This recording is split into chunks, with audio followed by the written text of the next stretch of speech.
नमस्कार दोस्तों, मेरी YouTube channel yes I can teachers tutorial में आप सभी का बहुत बहुत स्वागत है।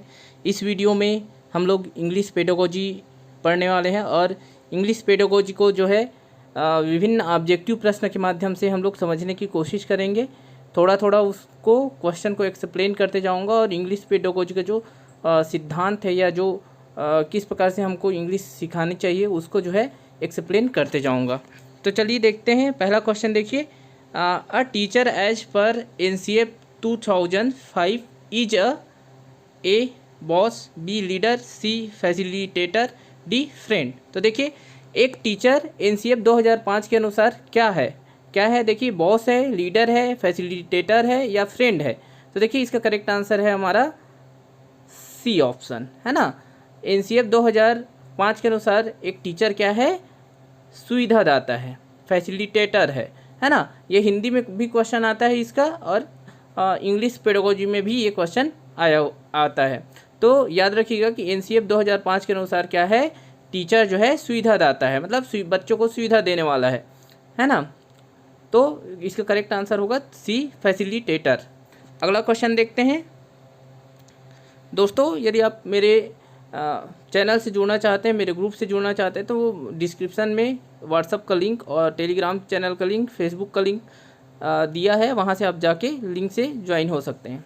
चलिए अगला क्वेश्चन देखते हैं। क्वेश्चन नंबर दूसरा, the primary skill of learning language are A listening and writing, B reading and writing, C speaking and reading, D listening and speaking. तो देखिए क्या है प्राइमरी स्किल, है ना।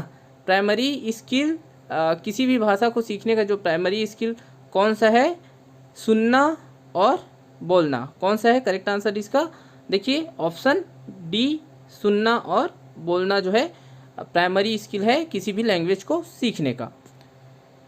करेक्ट आंसर डी हो जाएगा। अगला क्वेश्चन देखते हैं। देखिए क्वेश्चन नंबर तीसरा, the two areas of CCR। देखिए जो दो एरिया होते हैं CC, है ना, उसके क्या क्या है, A scholastic and curricular, B scholastic and co-scholastic, C curricular and situational, D situational and functional. तो देखिए जो CC है उसका दो एरिया क्या क्या होता है, तो स्कॉलिस्टिक एंड को स्कॉलिस्टिक होता है। CC को हम लोग हिंदी में सतत एवं समग्र मूल्यांकन के नाम से जानते हैं। तो इसका जो दो एरिया होता है वो कौन कौन सा होता है आपका, स्कॉलिस्टिक एंड को स्कॉलिस्टिक, संज्ञानात्मक और सहसंज्ञानात्मक। इसका करेक्ट आंसर हो जाएगा बी। अगला क्वेश्चन देखते हैं। सॉरी, यहाँ पे ये आंसर जो है, यहाँ पे ये जो ए लिखा हुआ है ये गलत है ना। याद रखिएगा कि ये इसका आंसर है आपका बी। अगला क्वेश्चन देखते हैं। क्वेश्चन नंबर 4, देखिए remedial teaching is a part of, है ना, जो उपचारात्मक शिक्षण होता है वो किसका पार्ट है, A formative assessment, B summative assessment, C class test, D all the above. तो देखिए रेमिडियल टीचिंग जो है किसका पार्ट है, तो ये पार्ट है आपका फॉर्मेटिव असेसमेंट का। किसका पार्ट है ये, फॉर्मेटिव असेसमेंट का। करेक्ट आंसर हो जाएगा ए। अगला क्वेश्चन देखते हैं। क्वेश्चन नंबर 5, देखिए according to NCF 2005 evaluation should be taken as a hurdle या obstacle, B burden, C meaning product, D meaningful process. तो देखिए NCF 2005 के अनुसार जो मूल्यांकन होना चाहिए, कैसा होना चाहिए, तो इसका करेक्ट आंसर है आपका मीनिंगफुल प्रोसेस है। मूल्यांकन क्या है, एक मीनिंगफुल प्रोसेस होना चाहिए। करेक्ट आंसर आपका डी हो जाएगा। अगला क्वेश्चन देखते हैं। Question number 6, the two components of language are A grammar and situation, B word and situation, C grammar and vocabulary, D vocabulary and information. तो देखिए भाषा के दो कंपोनेंट्स, दो घटक क्या है, तो इसका करेक्ट आंसर है आपका सी ग्रामर एंड वोकेबलरी। अगला क्वेश्चन देखते हैं। क्वेश्चन नंबर 7, देखिए in the process of teaching and learning the text book is a, है ना, सीखने सिखाने की प्रक्रिया में पाठ्य पुस्तक होता है, क्या होता है, A resource book, B instrument oblique tool, C syllabus, D all the above. तो देखिए सीखने सिखाने की प्रक्रिया में पाठ्य पुस्तक क्या होता है, एक रिसोर्स बुक है ना, क्या होता है, एक रिसोर्स बुक है। अगला क्वेश्चन देखते हैं, क्वेश्चन नंबर 8। देखिए continuous is CC refers to, है ना, जो सीसी में कंटिन्यूअस है ना, तो उसमें जो है क्या चीज़ बताता है, कंटिन्यूअस क्या बताता है, A regularity in assessment, B constructive feedback, C frequency of task, D all of the above. तो देखिए कंटिन्यूअस क्या बताया, कंटिन्यूअस मतलब निरंतरता, तो किसमें निरंतरता होना चाहिए, मूल्यांकन में निरंतरता। तो देखिए इसका करेक्ट आंसर क्या होगा, रेगुलरिटी इन असेसमेंट, है ना, मूल्यांकन में निरंतरता, ये जो है कंटिन्यूअस बताता है आपको। अगला क्वेश्चन देखिए, complete the following bye selective correct alternative feedback is, है ना। देखिए इसमें करेक्ट अल्टरनेटिव आपको सेलेक्ट करना है, कौन सा इसमें से आएगा। देखिए फीडबैक इज, फीडबैक क्या है ना, A an independent activity, B part of the teaching process, C the end of teaching process, D a useless activity. तो देखिए यूजलेस एक्टिविटी होगा नहीं आपका, तो ऑप्शन डी गलत है। एन इंडिपेंडेंट एक्टिविटी, तो इंडिपेंडेंट एक्टिविटी भी नहीं है, ये क्या है, the end of a teaching process, तो एंड ऑफ टीचिंग प्रोसेस भी नहीं है, क्या है, part of the teaching process. Correct answer है आपका B, part of the teaching process. अगला क्वेश्चन देखिए, question number 10, comprehensive in CC, है ना, इम्प्लाइज दैट। अब देखिए सीसी में एक शब्द है कंटिन्यूअस और एक शब्द है आपका कॉम्प्रिहेंसिव, है ना, जिसको बोलते हैं हिंदी में सतत एवं समग्र। कॉम्प्रिहेंसिव मतलब समग्र, तो समग्र जो है सीसी में क्या दिखाता है, A all the aspect of a child personality have to be observed, B scholastic aspect of a child personality have to be observed, C non scholastic aspect of a child personality have to be observed, D student should be assessed regularly. तो देखिए comprehensive मतलब क्या होता है, समग्र, है ना, इसको हिंदी में अगर बोलते हैं तो सतत एवं समग्र मूल्यांकन। सतत मतलब लगातार निरंतर मूल्यांकन, और समग्र मतलब सारे चीज़ों का मूल्यांकन, है ना। तो देखिए अगर ऑप्शन को देखते जाते हैं कि ए में क्या है, all the aspect of children's personality, है ना, हैव टू बी ऑब्जर्व्ड, मतलब कि बच्चे के व्यक्तित्व के सभी पहलुओं को आपका अवलोकन करना, है ना, या ऑब्जर्व करना। तो जो है देखिए समग्र का मतलब क्या हो रहा है, ऑल द एस्पेक्ट आ रहे हैं, सभी पहलू आ रहे हैं, तो देखिए करेक्ट आंसर यहाँ पे ए ही हो जाएगा, क्योंकि इसमें देखिए स्कॉलिस्टिक एस्पेक्ट मतलब संज्ञानात्मक क्षेत्र का ही मूल्यांकन, है ना, बच्चे के संज्ञानात्मक क्षेत्र का ही, तो ये गलत हो जाएगा, है ना। नॉन स्कॉलिस्टिक सह संज्ञानात्मक केवल उसी का, है ना, तो ये भी गलत हो जाएगा। और देखिए student should be assessed regularly, तो ये जो है student should be assessed regularly किसका है, तो ये जो है किसको दिखाता है, तो ये जो है कंटिन्यू को दिखाता है। कंटिन्यूअस जो है उसको, अगर यहाँ पे कॉम्प्रिहेंसिव की जगह पे कंटिन्यूअस रहता तो ये आंसर होता, लेकिन चूंकि यहाँ कॉम्प्रिहेंसिव है तो इसका आंसर क्या होगा, ए आंसर करेक्ट होगा। अगला क्वेश्चन देखते हैं, question number 11, used for keeping light meal is card, है ना, कि जो नाश्ता के लिए जो रखने के लिए रखे रहते हैं उसको क्या बोलते हैं, A light box, B wooden box, C tiffin box, D tool box. तो बच्चे जो है लाइट मील के लिए रखते हैं उसको क्या बोलते हैं, टिफिन बॉक्स बोलते हैं। करेक्ट आंसर आपका सी हो जाएगा।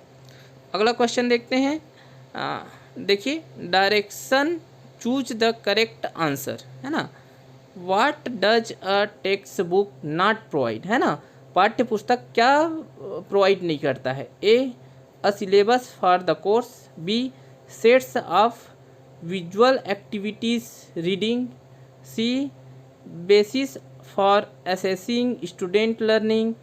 D. Subject of all the experience to be given at particular age.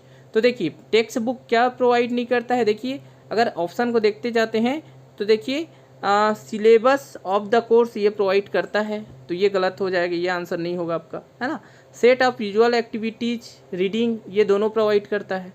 Basis of assessing student learning ये भी प्रोवाइड करता है ना। देखिए क्या प्रोवाइड नहीं करता है, तो सब्जेक्ट ये SUB जो है ये है सम है, क्या है ये SUM है, याद रखिएगा।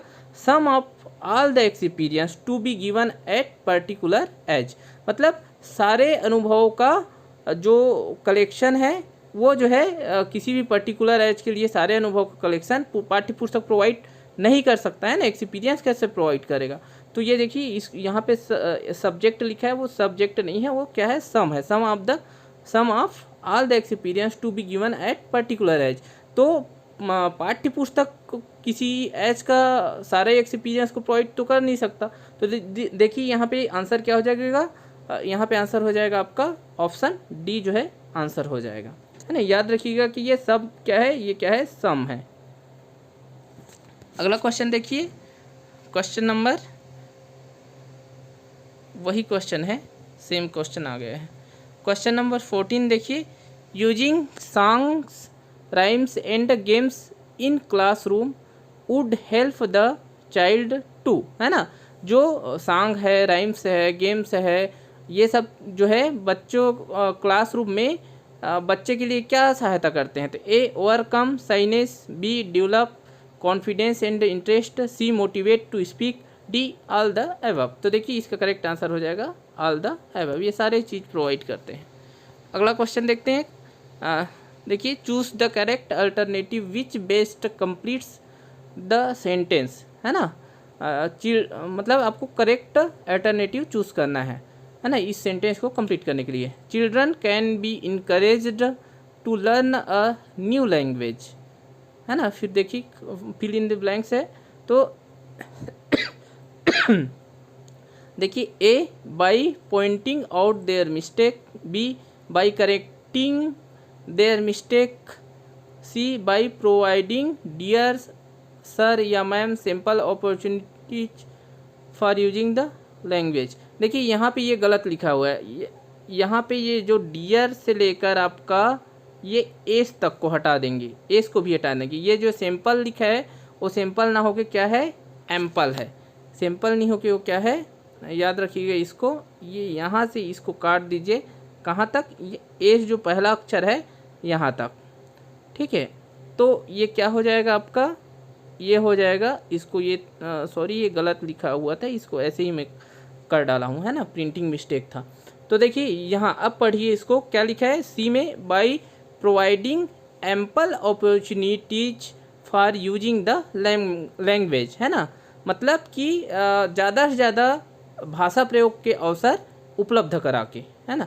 D by teaching international phonetic alphabet. तो देखिए किसी भी बच्चे को एक नए लैंग्वेज को, नए भाषा को सीखने के लिए इनकरेज हम कैसे कर सकते हैं, तो इसका करेक्ट आंसर क्या होगा आपका, कि किसी भी बच्चे को यदि नया भाषा सिखाना है तो उसको इनकरेज कैसे कर सकते हैं, उसको ज़्यादा से ज़्यादा भाषा प्रयोग करने के अवसर देकर, है। तो देखिए तो इसलिए ऑप्शन देखिए, अगर सी ऑप्शन को देखेंगे तो इसमें है कि ज़्यादा से ज़्यादा लैंग्वेज यूज करने के बच्चे को क्या कर देंगे, अपॉर्चुनिटी प्रदान करेंगे, अवसर देंगे, है ना।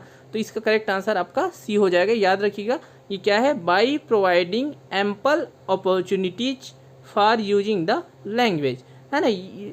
किसी भी भाषा को सीखने का सबसे बेस्ट तरीका या विधि क्या बोल सकते हैं, कि उस भाषा को ज़्यादा से ज़्यादा प्रयोग करना, है ना। यदि हमको बच्चे को किसी नए भाषा को सिखाना है तो उस बच्चे को जिस भाषा को सिखाना है उस भाषा के प्रयोग करने के ज़्यादा से ज़्यादा अवसर देने होंगे, है ना। तो इसलिए करेक्ट आंसर आपका सी हो जाएगा। अगला क्वेश्चन देखते हैं, क्वेश्चन नंबर 16 देखिए, रिसेप्टिव स्किल आर, है ना। देखिए जो किसी स्किल दो प्रकार के हैं, एक रिसेप्टिव स्किल और एक आपका प्रोडक्टिव स्किल। तो जो लैंग्वेज के रिसेप्टिव स्किल है वो कौन कौन सा है, देखिए A listening skill and speaking skill, B listening skill and reading skill, C speaking skill and reading skill, D speaking skill and writing skill. तो देखिए रिसेप्टिव मतलब रिसीव करना, रिसेप्टिव है ना, इसको हिंदी में बोलते हैं मतलब ऐसा स्किल जिसको ग्रहण किया जाता है। तो ग्रहण किसको करते हैं, सुन के ग्रहण करते हैं और अब पढ़ के ग्रहण करते हैं, है ना। तो करेक्ट आंसर यहाँ पे क्या हो जाएगा, listening skill and reading skill, ये दोनों क्या है, रिसेप्टिव स्किल है। और एक अगर प्रोडक्टिव स्किल रहता है यहाँ पे तो क्या हो जाता, प्रोडक्टिव स्किल हो जाता आपका स्पीकिंग स्किल और राइटिंग स्किल। ये जो है अगर प्रोडक्टिव स्किल रहता तो डी ऑप्शन होता, लेकिन यहाँ पे रिसेप्टिव स्किल है तो यहाँ पे आंसर बी है। याद रखिएगा दोनों पूछ लिया जाता है, प्रोडक्टिव स्किल आर करके पूछ देगा तो आपका हो जाएगा speaking skill and writing skill, लेकिन यहाँ पे रिसेप्टिव स्किल है तो इसका आंसर है आपका B, listening skill and reading skill. अगला क्वेश्चन देखते हैं, क्वेश्चन नंबर देखिए 17, which of the following statement is true, है ना, कौन सा कथन जो है सत्य है। A text book is the only source that a teacher has, है ना, क्या बोल रहा है कि टेक्स्ट पाठ्य पुस्तक ओनली एकमात्र संसाधन है जो टीचर के पास है ना। B text book is complete in itself, text book अपने आप में पूर्ण है। C text book should be supplemented with lots of outside reading, है ना, टेक्स्ट बुक बहुत सारे जो सप्लीमेंट है ना पढ़ने के, उसमें से एक है। D text book should be taught from cover to cover, है ना। तो देखिए अगर इसका आंसर हम देखें तो देखिए एकमात्र संसाधन टेक्स्ट बुक नहीं है, जो टीचर के पास बहुत सारे संसाधन होते हैं बच्चे लोगों को सिखाने के लिए, है ना। टेक्स्ट बुक अपने आप में कंप्लीट होता है, ये भी गलत है ना। अगर ऑप्शन सी को देखें कि टेक्स्ट बुक जो है बहुत सारे पढ़ने के संसाधनों में से एक है, एक सप्लीमेंट है ना, तो ये करेक्ट है आपका। डी अगर देखें should be taught from cover to cover, तो ये भी गलत है ना। तो यहाँ पे देखिए करेक्ट कौन सा होगा, आपका ऑप्शन सी जो है करेक्ट होगा। अगला क्वेश्चन देखते हैं, क्वेश्चन नंबर 18 देखिए, indenting and punctuation are the sub skill of, है ना, जो इंडेंटिंग है और पंक्चुएशन है वो किसके सब स्किल है। A listening skill, B speaking skill, C reading skill, D writing skill. तो देखिए ये दोनों किसके सब स्किल है, राइटिंग स्किल के सब स्किल हैं।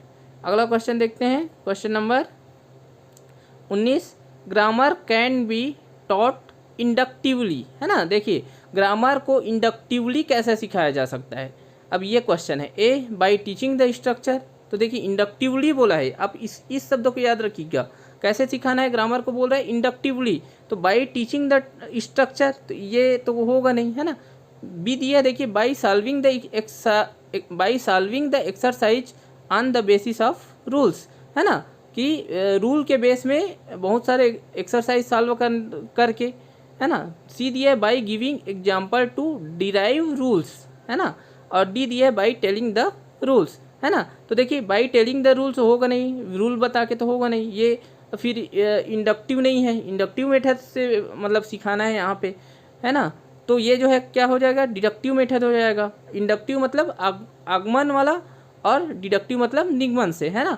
तो यहाँ पे देखिए आपको आगमन वाला सिखाना है, आगमन विधि से ग्रामर को सिखाना है। तो आगमन विधि में क्या किया जाता है, एग्जाम्पल दिया जाता है और एग्जाम्पल के थ्रू रूल को डिराइव किया जाता है। तो देखिए यहाँ पे चूंकि इंडक्टिव है तो यहाँ पे देखिए by giving example to derive rules, तो ये जो है करेक्ट होगा, है ना, कि एग्जाम्पल के थ्रू आपको ग्रामर सिखाना, आपका ग्रामर का जो रूल है उसको निकालना है ना। बाय टीचिंग द स्ट्रक्चर ये भी गलत हो जाएगा, by solving the exercise on the basis of rules ये भी गलत हो जाएगा, तो करेक्ट आंसर सी हो जाएगा। अगला क्वेश्चन देखिए, क्वेश्चन 20 देखिए, a person is said to be a good speaker when she oblique he, है ना। देखिए एक पर्सन जो अच्छा वक्ता कब कहा जाएगा, जब वह ए स्पीक्स वेरी फास्ट, अगर बहुत जल्दी जल्दी बोलता है तो, बी यूजेस आइडियम्स, है ना, C is able to convey ideas and feeling, D does not make mistake, है ना। तो देख मिस्टेक नहीं करता है तो अच्छा वक्ता होगा, ऐसा नहीं है, है ना। स्पीक वेरी फास्ट, अगर बहुत ज़्यादा फास्ट बोलोगे तो अच्छा वक्ता होगा, ये भी ज़रूरी नहीं है ना। अगर इसका उपयोग करता होगा आइडियम्स का तो ये भी ज़रूरी नहीं है ना। क्या ज़रूरी है कि अच्छा वक्ता के लिए कि वो जो अपना आइडिया है, अपनी सोच है, अपनी फीलिंग है, उसको अच्छे से पहुंचा पाए दूसरे के पास, है ना, व्यक्त कर पाए उसको। तो देखिए करेक्ट आंसर यहाँ पे क्या होगा, is able to convey ideas and feeling. तो करेक्ट आंसर सी हो जाएगा। दोस्तों इस वीडियो में इतना ही, मिलेंगे नेक्स्ट वीडियो में। इसी प्रकार से इंग्लिश पेडागोजी से संबंधित कुछ महत्वपूर्ण प्रश्नों का मैं वीडियोस लाते जाऊंगा। तो वीडियो को से अगर पसंद आया हो तो शेयर, लाइक और सब्सक्राइब ज़रूर करें और अपने दोस्तों तक इस वीडियो को पहुंचाएं। धन्यवाद।